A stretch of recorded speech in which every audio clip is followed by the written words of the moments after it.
다 찾으신 줄 알고 말씀 같이 봉독하겠습니다. 출애굽기 13장 18절 그리고 21절, 22절 세 절입니다. 다 같이 읽겠습니다. 시작. 그러므로 하나님이 홍해의 광야 길로 돌려 백성을 인도하심에 이스라엘 자손이 애굽 땅에서 대열을 지어 나올 때 여호와께서 그들 앞에서 가시며 낮에는 구름 기둥으로 그들을 인도하시고 밤에는 불 기둥을 그들에게 비추사 낮이나 밤이나 진행하게 하시니 낮에는 구름 기둥 밤에는 불 기둥이 백성 앞에서 떠나지 아니하니라. 아멘. 여러분들 혹시 공간과 장소의 차이점에 대해서 알고 계신가요? 공간 그리고 장소. 그렇게 생각하거든요, 주찬이는. 저 사실은 이것에 대해서 깊이 생각을 해보지 않았는데 지난 한 주 동안 출애굽기를 말씀을 준비하면서 좀 이 부분에 대해서 관심을 갖게 됐습니다. 좀 알아보았더니 앙리 르페부르라고 하는 프랑스 학자 이렇게 정의를 내렸더라고요. 공간과 장소에 대해서 차이점을 얘기했는데 공간은 물리적인 개념이고 장소는 그곳의 사람들의 관계가 누적적으로 개입하는 곳이라고 정의를 내린 것을 보았습니다. 또 관심이 좀 더 생겨서 이 학자가 말하는 공간과 장소에 대해서 좀 더 찾아보긴 했는데 찾아보면 찾아볼수록 너무 말이 어렵고 헷갈려가지고 그냥 포기했습니다. 다만 제가 그것을 통해서 알게 된 것은 공간이라고 하는 것은 나와 상관없이 존재하는 곳이지만 장소는 나 또는 여러 사람과의 관계가 있는 그런 의미가 담긴 곳이라는 것입니다. 예를 들어 우리가 살고 있는 곳이 어디죠? 내포 신도시죠. 내포 신도시에 보면은 알다시피 많은 빌딩들이 있습니다. 그리고 그 안에는 크고 작은 상가들이 있습니다. 하지만 그냥 그것은 존재하는 것 뿐이지 저와는 사실 상관이 없습니다. 하지만 그 많은 상가 속 공간 중에서 우리가 지금 예배드리고 있는 곳, 이 중흥 정문상가 214호는 저와 여러분에게 깊은 의미가 있는 장소입니다. 분명 이곳보다 더 좋고 비싸고 넓고 큰 공간들이 있습니다. 하지만 저에게는 의미가 없습니다. 이것이 바로 공간과 장소의 차이점이라고 말할 수 있습니다. 아마 여러분들에게도 각자 의미 있는 장소가 있을 것 같습니다. 세상에 있는 수많은 공간 중에 나만의 장소 한 가지쯤 있는 것은 마치 비밀 친구나 혹은 아지트가 있는 것 같은 기분을 줄 것 같습니다. 이번 주는 3월의 마지막 주로 성경별 말씀을 나누는 날입니다. 오늘 성경은 본문을 읽으신 것처럼 출애굽기입니다. 출애굽기는 성경의 제목처럼 애굽, 즉 이집트라는 공간을 벗어나 광야를 지나 가나안이라는 장소로 가는 대서사를 담은 성경입니다. 하나님께서 이스라엘 백성의 삶에 감석하시기 전까지 가나안은 그들에게 아무런 의미가 없는 공간이었습니다. 그 가나안은 가본 적도 없고 어떤 사람들은 아마 들어본 적도 없을 것입니다. 그저 먼 곳에 있는 땅이었을 뿐입니다. 하지만 하나님께서 아브라함에게 약속하신 것을 이루어 나가시기 시작한 순간 그 땅은 이제 하나님과 이스라엘 백성들 사이에 의미 있는 장소가 되었습니다. 이번 주 말씀을 준비하면서 수백만의 이스라엘 백성들이 400년간 살던 곳을 떠나 광야라는 장소에 들어가는 상상을 계속했습니다. 성경의 제목은 출애굽이지만 사실 그 너머에 사건들이 더 큰 의미가 있습니다. 출애굽은 성경에서 두 번째 자리를 차지하지만 그 다음에 이어지는 성경들이 더 많은 것처럼 말입니다. 오늘 출애굽기를 상고하면서 하나님과 만나는 장소, 그 의미 있는 장소에 대해서 생각해보는 귀한 시간이 되길 주님의 이름으로 축원합니다. 먼저 출애굽기 시작에 대해서 한번 살펴보도록 하겠습니다. 출애굽기는 이스라엘 민족을 이루는 12명의 형제들 이름을 언급하면서 시작합니다. 그 형제들은 창세기 끝자락에 이야기를 완성하는 사람들이기도 했습니다.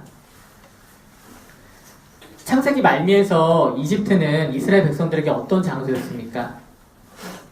그곳은 극심한 가뭄으로 먹을 것이 없던 야곱과 그 식구들에게 식량을 얻은 곳이었습니다. 그들에게 그곳은 그저 먹을 것이 있는 그러한 공간이었다는 것입니다.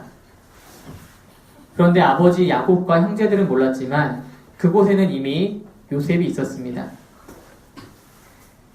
10명의 형들은 아버지께 사랑받던 요셉을 시기하여서 이집트라고 하는 죽음의 땅으로 요셉을 내몰았습니다. 그리고 이집트 땅에서 생명을 연장하기 위해 그들은 식량을 찾았습니다. 그런데 하나님은 자신들의 손으로 죽음으로 내몰았던 동생 요셉을 통해 도리어 생명을 얻게 하시고 도리어 그 자리로 온 가족을 이주시켜 그 다음 일을 준비하셨습니다. 출애굽기를 시작하면서 그들에게 이집트라고 하는 곳은 이제 새로운 장소로 다가오게 됩니다. 1장 7절 말씀입니다. 이스라엘 자손은 생육하고 불어나 번성하고 매우 강하여 온 땅에 가득하게 되었더라. 이 말씀 많이 듣던 말씀 아닙니까? 바로 창세기에서 하나님이 아브라함에게 약속하신 것이 바로 이루어진 것입니다. 70명에서 시작했던 아브라함의 후손들이 추산하기로는 200만 명 이상으로 생육하고 불어나 번성하게 된 것입니다. 얼마나 번성하고 강한 민족이 되었는지 본토 사람들인 이집트 사람들이 이스라엘 백성들을 두려워하기 시작했다고 성경은 말합니다.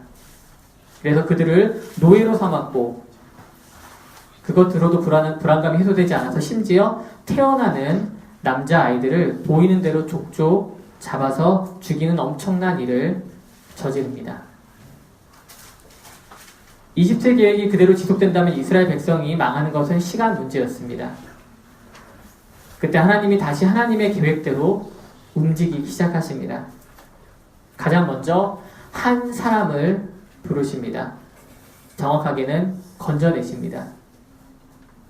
이집트의 무자비한 칼날 아래서 목숨을 부지하기 위해 갈대 상자에 넣어 나일강에 띄어진 갓난아기 모세를 하나님은 이집트 왕실의 공주 손을 통해서 건져내십니다.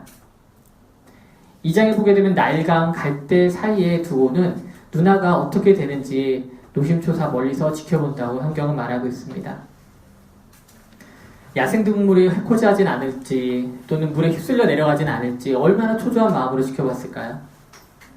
그런데 놀랍게도 자신의 민족을 말살시키려고 했던 그 이집트의 왕실의 공주의 손에 의해서 건져냄을 받는 것입니다. 출애굽기 2장에서는 모세 한 명이 건짐을 받지만 출애굽기 전체를 통하여서는 하나님은 민족 전체를 구원하시는 역사를 대비시켜 보여주십니다. 풍전등과 같은 상황에 놓인 모세가 물에서 건짐을 받은 것처럼 민족 말살이라는 엄청난 재앙 앞에 놓인 이스라엘 백성을 하나님은 그분의 강한 오른팔로 구원하시는 것입니다. 모세의 초기 삶은 너무도 부러운 삶이었습니다. 비록 히브리 민족 출신이었지만 그는 궁전에서 공주의 아들로 자랐습니다. 모세가 평안히 지냈던 40년간의 궁전 생활은 마치 창세기에서 풍족했던 아브라함, 이삭, 야곱, 요셉의 시대를 생각나게 합니다. 그러나 모세의 그 다음 40년은 모두 알다시피 살인자이자 도망자로서 광야에서 외롭게 보냅니다. 이것은 또한 이스라엘의 400년간 괴롭고 힘들었던 노예 생활을 생각나게 합니다. 그러나 모세의 그 두 번째 40년은 어땠습니까? 살인자였던 도망자였던 즉 죄인이었던 모세를 하나님께서는 그 40년이 지난 후 부르시고 새로운 40년 동안 강력하게 붙들어 주셔서 그가 그렇게도 도망다녔던 많은 세력들 앞에서 당당하게 하나님의 일을 감당하는 사람으로 쓰임을 받게 됩니다. 이스라엘 백성들 역시 하나님이 보내신 모세를 통해 이집트라는 거대한 나라에 맞서 노예의 자리를 벗어나 무사히 빠져나오게 됩니다.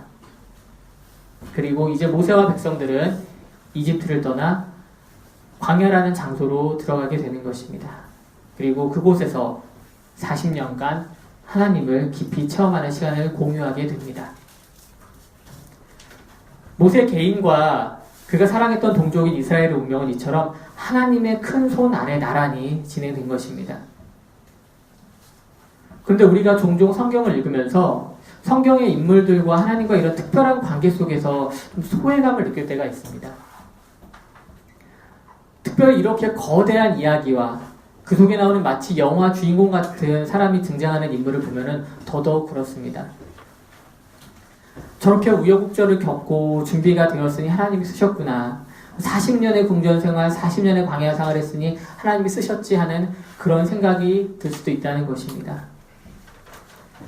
하지만 하나님은 사람의 생각과 다른 분이십니다. 모세가 건짐을 받기 전 하나님의 은혜를 먼저 입은 사람들이 있었습니다. 1장 20절 말씀입니다. 다 같이 한번 읽어보겠습니다. 시작. 하나님이 그 산파들에게 은혜를 베푸시니 그 백성은 번성하고 매우 강해지니라. 아멘. 앞서 말씀드린 대로 이스라엘 백성들이 강성해지니까 이집트 왕이 직접 이스라엘 산파들, 아이를 낳는 걸 도와주는 사람들을 불러다가 명령을 합니다. 아들이면은 죽이고 딸이면은 살려두라는 어마무시한 명령이었습니다. 그런데 산파들은 자신들의 눈 앞에 있는 이집트 왕의 명령보다 하늘에 계신 하나님을 더 두려워했다고 성경은 말합니다. 그래서 왕의 명령을 어기고 남자아이들을 살립니다. 자신들의 목숨을 걸고 하나님을 두려워할 줄 알았던 그 산파들의 이름은 당당히 성경에 기록되어 있습니다. 바로 그 두 여인의 이름은 시프라와 부아입니다. 아마 성경을 좀 많이 읽었다고 하는 분들에게도 이 시프라와 부아라는 이름은 좀 낯선 이름일 수 있을 것입니다. 시프라와 부아는 모세처럼 사실은 큰 이적을 베푼 사람도 아니었고 수백만 명의 지도자가 돼서 광야길을 헤쳐나간 사람도 아니었습니다. 그녀들은 그저 하나님을 두려워할 줄 아는 믿음의 사람들이었습니다. 하나님을 두려워할 줄 알았기에 하나님의 뜻이 무엇인지 알았기에 그분의 명령을 따라 율법을 따라 살았을 뿐이지만 하나님은 그녀들에게 은혜를 베푸셨고 또한 이스라엘이 하나님의 약속대로 번성하고 강해지는 일에 쓰임을 받았습니다. 사랑하는 성도 여러분, 우리 모두가 모세가 될 수는 없습니다. 하지만 모세가 수백만 명의 동족을 이끌기 전에 그렇게 되기까지 축복의 통로가 된 시프라와 부아는 될 수가 있습니다. 우리가 살아가는 삶의 자리에서 날마다 하나님을 인식하고 그분의 명령을 두려움과 떨림으로 지켜 행한다면, 즉 참된 그리스도인으로서 살려고 노력한다면 하나님은 은혜를 베푸시고 또한 축복의 통로로 사용하실 줄 믿습니다. 그 믿음과 실천이 저와 여러분 삶에 풍성하시길 주님의 이름으로 축복합니다. 우리가 출애굽기를 상고하면서 잊지 말아야 할 두 번째 내용은 바로 출애굽 사건의 의미입니다. 출애굽의 바로 앞 성경인 창세기를 보게 되면 마지막에 마치 모든 것이 해피엔딩으로 끝나는 것처럼 보입니다. 아브라함을 통해서 약속하셨던 모든 일이 마지막에 다 이루어지는 것처럼 보인다는 것입니다. 아버지를 속이고 형제를 죽음의 구렁텅이에 몰아넣었던 가족들은 극적으로 화해합니다. 이집트라는 대국의 총리가 된 동생 덕분에 온 가족은 가뭄의 땅에서 기름진 땅으로 이주를 합니다. 요셉은 편안한 최후를 맞고 모든 이야기가 끝나는 것 같습니다. 사실 일반 소설이라면 이런 결말이 일반적입니다. 그런데 성경은 아직 멀었다고 말합니다. 요셉은 마지막에 자손들에게 유언을 남기기를 자신의 해골을 이 땅 이집트에 그냥 두지 말고 아브라함과 이삭과 야곱에게 맹세하신 그 땅, 가나안 땅에 묻어달라고 말합니다. 그리고 출애굽기가 새로운 국면으로 다가오는 것입니다. 만일 이스라엘 민족이 이집트 땅에서 여전히 존경받고 존중받는 여러 민족 중에 하나였다면 어땠을까요? 그들에게 출애굽이라는 사건이 필요했었을까요? 아마도 많은 백성들은 만일 모세 같은 사람이 나타나서 이곳을 떠나서 하나님의 약속한 그 땅으로 가자 했을 때도 아무도 동조하지 않았을 것입니다. 잘 알다시피 이스라엘 백성들은 실제로 출애굽 이후에 머지않아서 이집트를 나온 것을 몇 번이고 여러 차례 후회합니다. 그들에게 위협이 닥칠 때마다 왜 나와서 생고생하냐며 죽을 곳이 없어서 이 광야에서 죽냐며 모세와 하나님을 계속해서 원망합니다. 이스라엘 백성들이 노예로 전락하지 않았더라면 그곳에서 나올 일도 없었다는 것입니다. 그러나 이것은 하나님이 자신의 구원 사역을 드라마틱하게 세상에 알리려고 일부러 그 백성을 고난으로 밀어넣은 것은 아닙니다. 하나님께서는 아브라함에게 이미 그의 후손들이 이방에서 압제받을 것을 말씀해 주셨습니다. 창세기 15장 13절 14절 말씀입니다.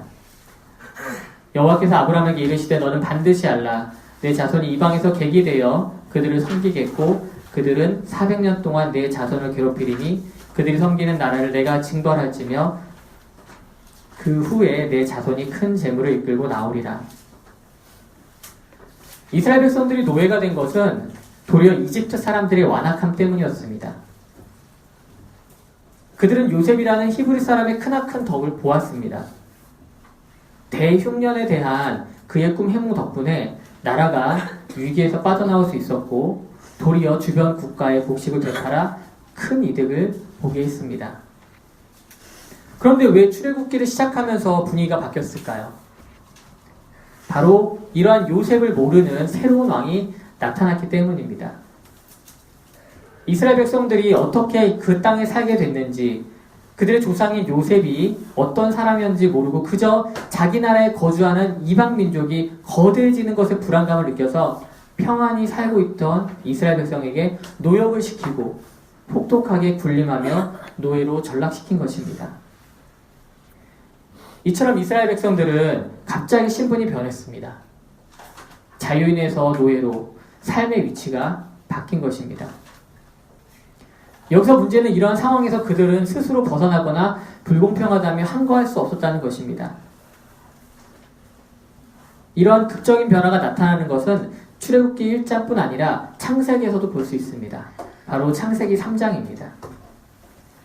하나님이 지으신 첫 사람인 아담과 하와는 하나님 안에서 참 평안을 누리고 있었습니다.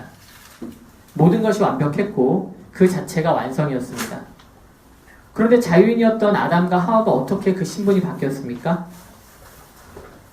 하나님이 아니라 바로 자기 자신이 주인이 되는 것을 선택한 결과 결국 죄의 노예가 되었다는 것입니다. 이스라엘 민족이 이집트의 노예가 된 것처럼 모든 인류가 죄의 소나기에 잡힌 처량한 신세가 된 것입니다. 그런 가운데, 그 상황 가운데 하나님의 구원의 역사가 시작되는 것입니다. 이집트의 노예로 전락한 이스라엘 민족에게 지도자 모세를 보내서 출애굽 사역을 시작하신 것처럼 죄에 빠진 온 인류를 위해 예수 그리스도를 우리 가운데 보내신 것입니다. 이것이 복음임을 믿으시기 바랍니다. 아브라함에게 출애굽에 대해 미리 말씀해 주신 것처럼 예수 그리스도를 통해 인류에 대한 구원의 사역 역시 하나님은 미리 준비하셨습니다. 그리고 때가 참에 하나님의 손이 움직이신 것입니다. 출애굽 사건 중에 하이라이트는 단연 6월절입니다. 10번째 재앙이 일어나는 그 순간입니다. 사람들은 9번째까지의 재앙에도 그 완악함을 버리지 못했습니다. 그러나 가장 아끼는 첫 번째 아들의 죽음 앞에서 그들은 항복할 수밖에 없었습니다. 그때 이스라엘 백성들은 어떻게 그 죽음을 면했습니까? 잘 아시는 것처럼 어린 양의 피를 문설주에 바름으로써 하나님의 사자가 그 문을 넘어갔기 때문입니다. 즉 6월 넘어감이 있었기 때문입니다. 우리가 하나님의 심판 앞에서 두려워하지 않을 수 있는 것도 바로 이 예수님의 피가 우리를 덮어주셨기 때문임을 믿으시기 바랍니다. 어린 양 되신 예수 그리스도께서 우리의 죄를 덮어주셨기 때문에 오늘날 우리에게 6월절에 기적이 있는 것임을 믿으시기 바랍니다. 출애굽 사건은 3,500년 전 이집트 땅에서 일어난 것으로 끝나지 않았습니다. 그 이후로도 지금까지 하나님의 구원의 역사는 예수 그리스도를 통해 세계 곳곳에서 지금도 일어나고 있는 줄 믿습니다. 혹시 아직 하나님을 주님으로 예수님을 그리스도로 받아들이지 못하신 분이 계시다면 오늘 이 아침 주님 앞에서 결단하기 원합니다. 이 세상에 안겨주는 죽음이라는 결론에 도달하기 전에 예수 그리스도의 보혈의 피를 통해 유월절을 경험하고 하나님의 구원하심에 동참하시길 주님의 이름으로 축원합니다. 마지막으로 출애굽은 그 사건만으로 끝이 나는 것이 아니라 그 다음에 삶이 있습니다. 바로 광야의 삶입니다. 출애굽기는 구원의 역사와 함께 구원 이후의 삶에 대해서 이야기하는 성경입니다. 이스라엘 백성들은 출애굽을 경험하면서 하나님 나라의 백성으로 부르심을 받았습니다. 그러나 그들은 곧 바로 약속의 땅 가나안으로 갈 수는 없었습니다. 신부는 하나님의 백성이 되었지만 그들 가운데 자리 잡고 있던 삶의 방식과 생각은 여전히 이집트에 머물고 있었기 때문입니다. 하나님 나라의 백성으로 부르심을 받았지만 어떻게 살아야 할는지 알 수가 없었습니다. 그들은 원래 주목받던 민족도 아니었고 힘이 있던 민족도 아니었기 때문입니다. 그런데 하나님은 그들을 특별하다고 말씀하셨고 그들을 구별하셨으며 삶의 자리를 바꾸어 주셨습니다. 그런데 그 자리가 아늑하고 젖과 꿀이 흐르는 가나안 땅이 아니라 척박하고 아무것도 없는 광야였습니다. 오늘 말씀을 준비하면서 생각나는 친구가 한 명 있었습니다. 20살 때 제가 신학교에 입학했을 적에 같이 입학한 친구였습니다. 중간에 군의학이라던가 서로 여러 가지 사정 때문에 한동안 같이 수업을 들을 기회가 없었는데 10년 넘게 지난 이후에 신학대학원에서 다시 만나게 됐고 졸업도 같이 준비하는 상황이 되었습니다. 서로 졸업 후 어떤 비전을 가지고 있는지 이야기를 나누었는데 그 친구는 아프리카로 선교사로 나가겠다라고 결심했다고 말했습니다. 사실 우리나라에 복음이 전파되던 초창기에는 해외 선교사로 나가는 경우가 많이 있었습니다. 7, 80년대만 해도요. 그리고 제가 학교를 한참 다니던 2000년대에만 해도 중국 쪽으로 선교를 나가려고 하는 많은 동역자들이 있었습니다. 그런데 요즘도 그렇지만은 과거에도 그렇고 점점점 선교사로 헌신하는 사람들도 줄어들 뿐 아니라 더구나 아프리카로 가는 사람들은 사실 제가 거의 들어본 적이 없습니다. 그런데 그 친구가 아내와 우리 또래 아이들을 둘을 데리고 떠난다는 말에 사실 친구로서 좀 마음이 먹먹하고 아팠습니다. 몇 년 학업을 마치고 선교사 훈련도 잘 끝내고 마침내 아프리카 세네갈에서 사역을 시작했습니다. 그 이후 몇 차례 선교 편지를 통해서 그 친구의 소식을 들을 수 있었습니다. 그 편지 중에 가장 기억나는 내용이 있었는데 바로 이 광야에 대한 내용이었습니다. 그 친구는 선교사로서 파송된 그 땅이 마치 광야와 같다고 말했습니다. 그래서 광야라는 찬양을 들으면서 위로를 얻고 있다고 말했습니다. 제가 가사를 잠시만 읽어드리겠습니다. 왜 나를 깊은 어둠 속에 홀로 두시는지, 어두운 밤은 왜 그리 길었는지, 나를 고독하게, 나를 낮아지게, 세상 어디도 기댈 곳이 없게 하셨네. 광야에 서 있네. 주님만 내 도움이 되시고, 주님만 내 빛이 되시는, 주님만 내 친구가 되시는 광야, 주님 손 놓고는 단 하루도 살 수 없는 곳, 광야에 서 있네. 우리나라에는 어딜 가나 산과 나무가 있고 작게나마 사람들이 사는 곳을 어렵지 않게 찾아볼 수가 있습니다. 그러나 광야는 다릅니다. 메마른 땅이 이어지고 끝이 보이지 않는 낮은 산등성이만 보이고 물과 생명을 찾기 어려운 곳입니다. 방금 노래의 가사처럼 고독한 곳입니다. 그런데 가사의 끝부분처럼 광야에서는 주님만이 유일한 도움이자 빛이자 친구가 되어주십니다. 그래서 주님 없이는 하루도 살 수 없는 곳이라고 고백하는 곳이 바로 광야라는 곳입니다. 우리는 예수를 그리스도로 받아들이는 순간 구원이라는 놀라운 주님의 역사를 체험합니다.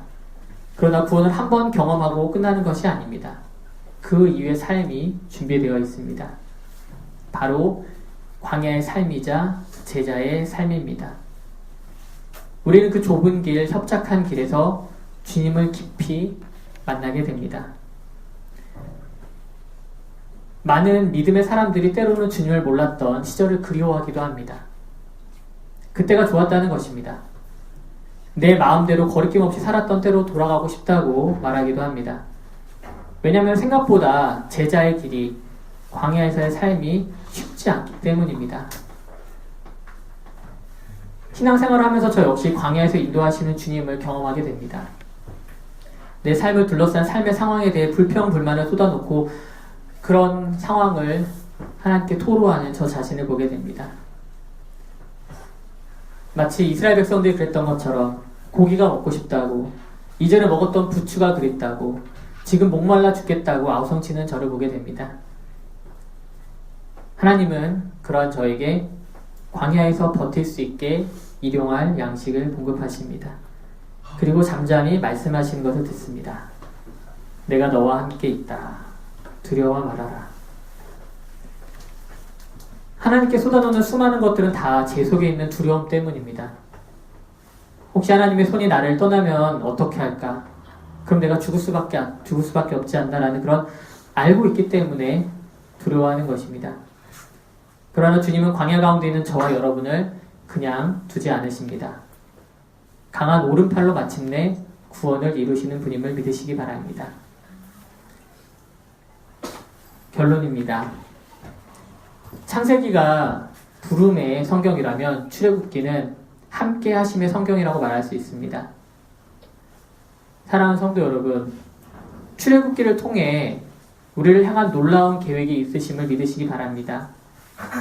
하나님은 어린아이부터 저 같은 약한 자에게도 다 뜻이 있으십니다. 십부라와 부활을 통해 하나님의 놀라운 일이 시작되었음을 잊지 마시기 바랍니다. 하나님을 경외하는 마음을 통해 세상의 악을 이기는 저와 여러분이 되길 주님의 이름으로 축원합니다. 출애굽기의 구원이 오늘 우리에게 똑같이 일어났음을 잊지 마시기 바랍니다. 예수 그리스도를 통해 내가 구원을 받았고 죽음의 자리에서 생명의 자리로 옮겨졌고 그 상황이 우리의 지금 현 모습임을 잊지 마시기 바랍니다. 하나님의 어린 양 대신 주님의 피가 저와 여러분을 구원했음을 날마다 삶 속에서 체험하시길 주님의 이름으로 축원합니다. 마지막으로 함께 하심의 절정이 바로 광야임을 믿으시기 바랍니다. 도저히 살아갈 수 없을 것 같은 그 공간이 주님을 만났을 때 그 어느 곳보다 안전하고 평안함을 느낄 수 있음을 믿으시기 바랍니다. 그곳이 한때는 의미 없는 공간이었을지 몰라도 그곳에 하나님이 우리와 함께 하시기 때문에, 하나님이 우리의 삶을 책임져 주시기 때문에 그 어느 것보다 의미 있는 장소가 되었음을 믿으시기 바랍니다. 우리 다 같이 출애굽기 40장 38절 말씀을 읽으시고 말씀을 마치겠습니다. 다 같이 읽어보겠습니다. 시작. 낮에는 여호와의 구름이 성막 위에 있고 밤에는 불이 그 구름 가운데에 있음을 이스라엘의 온 족속이 그 모든 행진하는 길에서 그들의 눈으로 보았더라. 아멘. 이 말씀은 출애굽기 가장 마지막 장 마지막 절에 나오는 말씀입니다. 낮과 밤 모두 하나님이 함께 하시는 것을, 그것을 우리의 눈으로 보는 축복된 삶을 평생 살아가는 저와 여러분이 되시길 주님의 이름으로 축원합니다.